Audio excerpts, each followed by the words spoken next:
asalaamu calaykum waraxmatullaahi tacaala wabarakaatu saaxiibada qiimaha badan ee ku xiran janaalkan soo dhowaada waa mar kale iyo muuqaal cusub haddaba muuqaalkan waxaan uga hadlaynaa musalsalka walaalaha xalqadiisa cusub ee xalqada 35aad saan wada ognahayba xalayta hore ee dhammaadka arbacada waxaan wada sugaynay gooskooska labaad ee xalqada 35aad laakiin saasay tahay lama soo deynin waxaan filayaa gooskooskaasi in la soo deyn doono maanta oo khamiisa ama habeenka jumcaha uu soo galayo gooskooska labaad ee xalqada 35aad haddaba maxay tahay arrinkan goormuuse cumar ogaanayaa caaki fatakuul in uu dilay aabihiisa iyo hooyadiisa cumar goormuu ogaanayaa in melisa ay dishay qadiir haddii uu soo ogaado muxuu ku samayn doonaa fadlan daawada waxaan kuu sheegnaa janaalka khaalid drama inaan ka nimano halkan aan usoo guuray janaalkani ayaan si maalinlaa insha allahu tacaala muuqaalada usoo gelin doonaa marka sidaas daraadeed fadlan janaalka subscribe noo saar sidoo kale muuqaalka like noo saar waa mahadsanta intaa ka bacdi daawada soo dhawow haddaba saan wada ognahay xalqadii u dambeysay ee xalqada 35aad ayaa waxay tahay xalqad aad iyo aad u xiiso badan laakiin nasiib daro xalqadaasi daawashadeeda ayaa yareyd oo reytinka hoos ayuu dhacay halka kaalinta afraad uu taxanaha uu yimaaday 4 taxanana ay kor u dhaafeen haddaba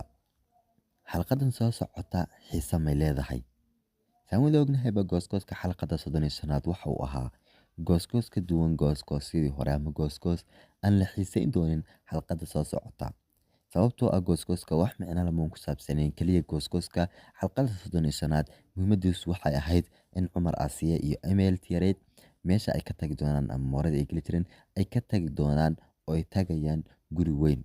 sababtoo ah odayga kale lagu magacaabayo orhaan ee taxanaha lagu soo diray xalqadii 34aad ee gabadha yareed ee meel ahayd xabadda ku dhuftay xaaskiisa ayaa sheegtay hadda kadib in ay dhammaantooda yihiin reer wixii intaa ka dambeeyana ay israaci doonaan oy halkaasi u guuri doonaan ma sheegi kari in ay aqbali doonaan ama ay meeshaasi u raaci doonaan laakiin goosgooskaasi muhiimadiisa oo keliya ayaa intaasi ahayd haddaba sida la sheegayaba taxanaha waxaana loo sheegay oo weliba tana si fiican loo rasmiyeeyey in taxanaha uu ku ekaan doono 150 xalqadood hadda waxaan maraynaa 35 150 xalqadood ayaa noo dhinaanaysa marka waxaa hadda ka dhiman intaas 150kaas 115 xalqadood ayaa dhiman haddaba waa su-aal isweydiin mudan seasonka labaad suu ku dhammaan doonaa haddaba daaragtarada taxanahan oo lagu magacaaba naasli heeb turki ayaa waxay sheegtay in taxanahani uusan ahayn taxane si sahla ku dhammaanaya sidoo kale waxaa iman doona cumar aabihiisa halka dad badan lasoo wado laakiin hadda haddii la keeno maadaama uu taxanaha gaadhaya 4 siisan doorkooda ama waqtiga ay doorarkooda ayaa noqonaya door iska malayacni ama door aan micnaha sii waaleynin sababtoo waxaa la rabaa siisanka saddexaad in la shido oo siisanada hore uu ka duwadaado sida siisankii koobaad iyo siisankii labaad sida ay daawadayaashu sheegeenba ama sida la wada sheegay waxaa la sheegay siisankii koobaad iyo siisanka labaad in siisankii koobaad keliya uu taxanahani ka fiican yahay siisanka labaad siisanka koobaad saan wada ognahay waxau ahaa taxane runtii saameyn badan saasay tahay wuuna shacbiyad badnaa oo anaga wada daawan jiray siisankii koobaad meel walbana xalqada xiise ayay ku dhammaan jirtay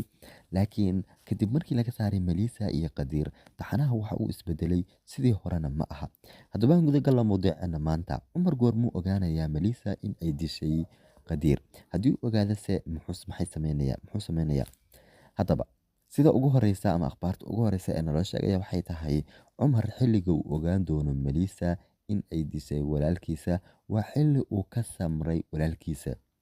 laakiin taasi waxaa ka daran oo isweydiin mudan qadiir wahuba sahlanaa waxuna shil ayuu ahaa waxaana dishay gabadh jacaylka dhexaysay melisa qadiir iyo melisa micnaha kuwa kasoo fogow ama ka imow bal ka waran cumar markuu ogaado caaki fatakuul inuu gacantiisa ku dilay ninkii lagu magacaabayay dabcan weli oo ah aabbaha dhalay cumar ama aabbaha soo korsaday cumar iyo sidoo kale islaantii ahayd khadiija markii uu ogaado bal ka waran haddaba daawadayaasha qaar ayaa fikir ka dhiibtay arrimahaasi waxayna sheegeen cumar inuu iloobayay arrinkan waxaana laga yaaba waagaas inuu argudan waayo maxay tahay sababta uu cumar u ogaan yahay ilaa iyo hadda ma laga yaabaase in qofkana laga saaro taxanaha micnaha Cumar ama Duuluug ma laga yaabaa in qof kale uu taxanaha macasalaameeyey. Haddaba daaragtarada ayaa waxay sheegtay Qadiir dhimashadiisu in ay ahayd mid khudco ah, sababtoo ah waxaa la rabay in xalqadaasi raytinka uu sarreeyo. Laakiin kadib markii qoraalka taxanaha dib loo eegay waxaa la ogaaday taxanaha in uusan kow joogin 150 xalqadoodna lagu heshiiyey. Marka waxay tiri sidaasi darteed lagama yaabo qof kale in aan si sahal uga saaro ilamaa siisan uu sii dhammaan rabo mooyaane. Tusaale ahaan dhoolatus ayna siiyeen hadda ka hor waxay noo sheegeen Emeel iyo Nabhad in ay dhimanayso oo way soo boostigareeyeen waa akhbaar ay public ka dhigeen telefishinadana laga sii daayay oo waa la macasalaameeyey. Saasay tahay arrinkaasi ayaa fikir laga dhiibtay ayagoo la leeyahay ma noo sheegi kartaa sababtay ilaa hadda u dhiman la'yihiin.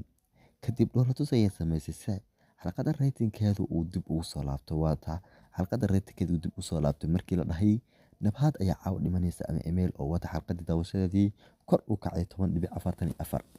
Laakiin xalqadaasi kor ha u kacday markii la ogaaday in aysan Nabhad dhimanaynin waa ka dhulka la yimaaday oo daawashadii xanaaq maad moodaa dib loogala laabtay aad moodaysid ama xalqadii kale la daawan waaye. Sidaasi daraaddeed marka dhoolatus oo keliya ayay ahayd laakiin hadda midnama dhiman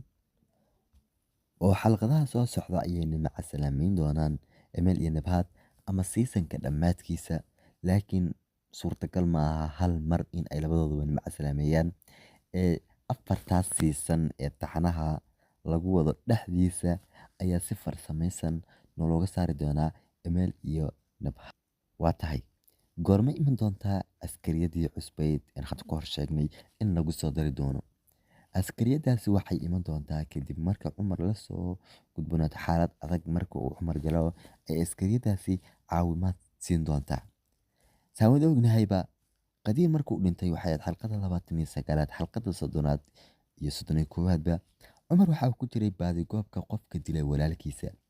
Maxay tahay sababtuu hadda u daayay? Haddaba arrinkaasi daaragtarada ayaa joojisay waxaana la sheegay haddii uu baaritaanka sii wadi lahaa samarasadkii ma waysan wad ognahay waa uu heli lahaa laakiin si uusan taxanaha u gabagaboobin ilaan Qadiir qofkii dilay hadii la helo meesha waxaa ka dhaadhici doona dagaal ayaa buuq ayaa furan doona oo Caakif waxay noqonaysaa in gabadhiisa xabsi gasho lana tacaalo Duuluugna laga yaabo inuu qaado dadkan uqdad manaha ay kala go'aan. Saa darteeda dib ayaa loo dhigay arrinkaasi. Haddaba daawadaha qiimiga badan oo akhbaaraadkeena isku soo aruurinay muuqaalkani ayaan ku soo ekeynay fadlan muuqaalka like noo saar sidoo kale la wadaag haddii aad awoodid asxaabtaada. Anigoo saaxiibkeena Khalid Drama janaalka nagala socdaa oo mar walba muuqaalada halkan ayaan soo gelin doonaa. Anigoo saaxiibkeena Khalida waxaan idinkaga tegayaa sidii caadi ahayd. Wassalaamu calaykum waraxmatullaahi tacaala wabarakaatuh.